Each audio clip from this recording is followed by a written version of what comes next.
आणि ज्यांनी या ठिकाणी शिक्षण संस्था काढल्या, त्या शिक्षण संस्थाच्या माध्यमातून जिथं लोकांना खऱ्या अर्थानं गरज होती, की ज्या वेळेला लोकांना गरज होती थोडी तरी फी माफ करा, थोडं तरी कुठं ना कुठं तरी आम्हाला सवलत द्या, पण निर्दयीपणानं त्यावेळेला जर आपली शाळा एखाद्या कुठंतरी कंपनीप्रमाणे जे चालवणार असतील तर त्यांना ही जागा दाखवण्याची हीच ती खरी वेळ आहे, हे सुद्धा आपण सगळ्यांनी लक्षात ठेवलं पाहिजे. आणि म्हणून अशा मंडळींना या निवडणुकीच्या माध्यमातून या प्रभागातला मतदार त्यांची जागा दाखवल्याशिवाय राहणार नाही, ही मला निश्चितपणानं खात्री आहे. मंचावरचे प्रभाग क्रमांक 8च्या आपल्या चारही उमेदवारांच्या विजयी प्रचारासाठी आपल्यामध्ये उपस्थित असणारे आपल्या सर्वांचे लाडके शहाजी बापू, मंचावर उपस्थित असणारे सन्माननीय खासदार आप्पा बारणे सर, आमदार सन्माननीय विक्रांतजी, या ठिकाणी उपस्थित असणारे सन्माननीय रामदास शेवाळे साहेब, सन्माननीय विनोदजी साबळे, मंचावर उपस्थित असणारे या मंचावरील चारही उमेदवार रामदास शेवाळेजी, बबन मुकादमजी, आपले शहर प्रमुख तुकाराम सरक यांच्या पत्नी सायली तुकाराम सरक, या ठिकाणी उपस्थित असणाऱ्या बायजा बबन बारगजे, या ठिकाणी उपस्थित असणारे मंचावरील शिवसेना, भारतीय जनता पार्टी आणि महायुतीचे सर्व पदाधिकारी, समोर उपस्थित असणारे आपण सर्व कार्यकर्ते आणि या कळंबोलीतील सर्व नागरिक, उपस्थित सर्वच भगिनी आणि सर्व उपस्थित बंधूंनो, आज या मंचावरती आपल्या सर्वांच्या सोबतीनं मी शहाजी बापूंचं पुन्हा एकदा या ठिकाणी मनापासून स्वागत करतो. आणि शहाजी बापू कळंबोलीमध्ये जेव्हा जेव्हा येतात तेव्हा आपल्याला यश देऊन जातात. मागच्या वेळेला विधानसभेच्या आधी ते आपल्याकडे आले आणि त्यांनी आपल्याला या ठिकाणी शुभाशीर्वाद दिले. मी बापू तुमचं मनापासून या ठिकाणी स्वागत करतो. खरं तर बापूंचा आणि माझा परिचय भरपूर आधीचा, आणि बापूंची आणि माननीय रामशेठ ठाकूर साहेबांची दोस्तीसुद्धा खूप आधीपासूनची आहे. आणि त्यामुळे त्यांचं असलेलं नातं, त्या नात्यानं बापूंचा त्यांचा एक वयानं लहान असलेला सहकारी या नात्यानं मला सातत्यानं आशीर्वाद लाभलेला आहे. थोडंसं बापू कुठं ना कुठंतरी काहीतरी आमच्या मनालाही रुकरुक लागते की आज आमच्यासोबत आपण विधानसभेत नाही, पण आपल्यासारखं व्यक्तिमत्व ज्या मंचावरती असेल तो मंच भारदस्त आहे, आणि आपल्यासारखं व्यक्तिमत्व ज्यांच्या पाठीशी आहे त्या सगळ्यांच्या पाठीशी एक मोठी ताकद उभी राहते.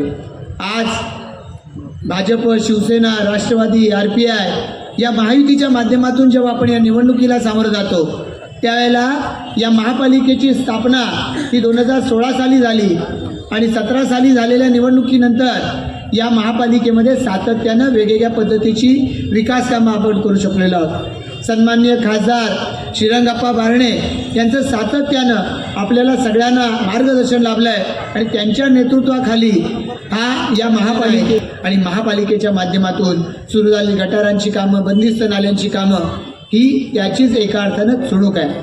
या कळंबोलीवासियांच्या सेवेसाठी हे सगळं चाललं आहे. आता टेंडर आता अलीकडेच निघालेलं आहे, म्हणजे पंपिंग मशिनरीचं प्रभाग क्रमांक 8 मधल्या लोकांना त्याचा विशेष फायदा आहे की पावसाळ्यामध्ये जे पाणी साचून राहतं ते पाणी निघून जावं याच्यासाठी ते होल्डिंग पॉन्ड आणि अत्याधुनिक अशा मशिनरी याचंही टेंडर महापालिकेनं काढलेलं आहे. त्याही कामाला लवकर सुरुवात होणार आहे. बगीच्यांची कामं झाली आहेत, मैदानांची कामं होत आहेत, सामाजिक भवन अहिल्यादेवी होळकरांच्या नावाचं बनतं आहे. अशाच पद्धतीनं शेवाळे बापूंनी सांगितल्याप्रमाणे या ठिकाणी शिवाजी महाराजांच्या नावानं स्टेडियम असेल किंवा वेगवेगळ्या पद्धतीची डॉक्टर बाबासाहेब आंबेडकर भवन बनलेलं आहे. अशी एक ना एक अनेक कामं महापालिका, सिडको याच्या माध्यमातून महायुती ही गेल्या कालावधीमध्ये करून घेऊ शकलेली आहे. आणि त्यामुळे महायुती म्हणून ज्यावेळेला निवडणुकीला सामोरं जातो तेव्हा केलेल्या कामाच्या कर्तृत्वाच्या आधाराच्या गोष्टी आम्ही सांगणार आहोत. नाहीतर अनेक मंडळी या ठिकाणी बापू आहेत केवळ करतो करतो करतो सांगणारी आहेत, त्यांना शेवटी आमचे बबन मुकादमजी कंटाळले आणि म्हणाले या पद्धतीनं केवळ आश्वासनावर राहू शकत नाही, आणि त्यांनी भारतीय जनता पार्टीला साथ दिली आणि आज त्यांच्या माध्यमातून देखील वेगवेगळ्या पद्धतीची विकास कामं पुढे होऊ शकलेली आहे. पण आता या ठिकाणी असलेल्या सायली तुकाराम सरक असतील, आमच्या या ठिकाणी बायजा बबन बारगजे असतील किंवा बबन मुकादम आणि सगळ्यांचे आता या ठिकाणी आमचे ज्येष्ठ सहकारी रामदास शेवाळेजी, की ज्यांचं नेतृत्व हे या कळंबोली वासियांना सातत्यानं आश्वासक राहिले. त्यांनी सांगितलं त्यांचा जीवन प्रवास, पण या सगळ्या जीवन प्रवासामध्ये सगळ्यात महत्त्वाचं की रामदास शेवाळेजी यांनी व्यवसायामध्ये कितीही उंची गाठली तरी त्यांचे पाय सातत्यानं जमिनीवर राहिले आणि आपल्या सहकाऱ्यांना सातत्यानं ताकद द्यायचं काम त्यांनी केलं. कोरोनाचा कालावधी, त्या कोरोनाच्या कालावधीमध्ये ज्याच्या घरामध्ये चूल पेटत नाही, ज्याचा रोजगार गेलाय, त्या प्रत्येकाला कुठं ना कुठं तरी आपल्या परीनं मदत करण्याचा त्यांनी प्रयत्न केला.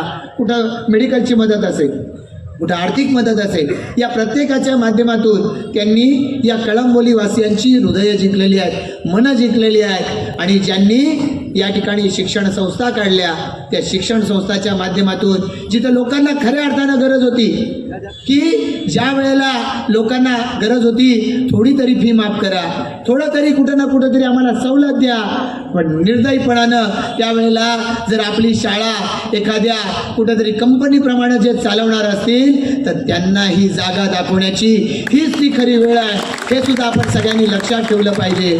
आणि म्हणून अशा मंडळींना या निवडणुकीच्या माध्यमातून या प्रभागातला मतदार त्यांची जागा दाखवल्याशिवाय राहणार नाही, ही मला निश्चितपणानं खात्री आहे. मंचावरचे सर्व आमचे मान्यवर बोलणार आहेत. आजच या ठिकाणी केरळचे केंद्रीय मंत्री सन्मान्य सुरेश गोपीजी ही याच वेळेला कळंबोलीमध्ये आलेले आहेत. म्हणून मी शेवाळे साहेबांना विनंती केली, मी खासदार साहेबांची आणि बापूंची परवानगी मागितली की मला या ठिकाणी आमच्या या उमेदवारांना शुभेच्छा देऊन पुढे जाऊ द्या, आणि त्यांनी उदार मनानं मला ती परवानगी दिली. त्याबद्दल बापू तुमचं आणि खासदार साहेबांचं मी मनापासून आभार व्यक्त करतो. आणि या ठिकाणी थांबून या आपल्या चारही उमेदवारांच्या विजयासाठी आणि कळंबोलीमध्ये महायुतीच्या सर्व उमेदवारांच्या विजयासाठी आपण शेवटपर्यंत या उमेदवारांच्या कार्यामध्ये स्वतःला झोकून द्या. प्रत्येक मतदाराला या ठिकाणी विनंती आहे की महायुतीच्या सर्व उमेदवार यांची निशाणी जिथं धनुष्य आहे धनुष्य, कमळ आहे कमळ, जिथं घड्याळ आहे घड्याळ, या सर्व उमेदवारांना प्रचंड बहुमतानं विजयी करा हीच विनंती करून थांबतो. धन्यवाद. जय हिंद, जय महाराष्ट्र.